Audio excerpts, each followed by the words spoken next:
Så er Hansen og jeg stået op klokken halv 5 morges for at køre ud til Grand Canyon for at se solopgangen. Og det var koldt. Jeg tror det var omkring 4 grader, da vi kørte afsted. Så det var rigtig koldt i forhold til 40 grader, vi har haft for den dag. Men vi gør det af en simpel årsag. Vi gør det simpelthen kun for dig, paparazzi. Vi gør det for, at vi kan råbe paparazzi ud af Grand Canyon. Og tro mig, du kan høre det i Danmark. I hvert fald, når vi afspiller det her bånd her.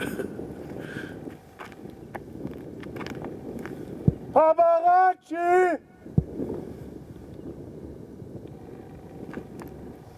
Kunne du høre det, min ven? Vi ses.